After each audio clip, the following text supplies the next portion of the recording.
आ खाऊ नाही ती जिलाबी खोकलाय तर त्यानं ताप येती ले जिलाबी खायचं ना तुला बस झाली खाऊ नाही आता खाऊ नाही बस झाली खाऊ नाही बस झाली बस झाली जिलाबी नाही खायची आता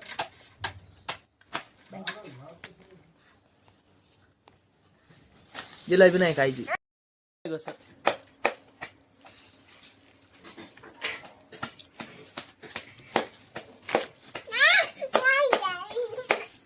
इतकी काय जिलाबी खायची तुला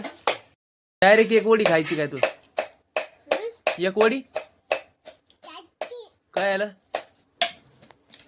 इतकी खाऊ नाही पोटात या आळ्या होत्या आळ्या जत होईन पोटात भाऊ काय सावत नाही होतय भाऊ जिलाबी गोड खाल्ल्यानं जिलाबी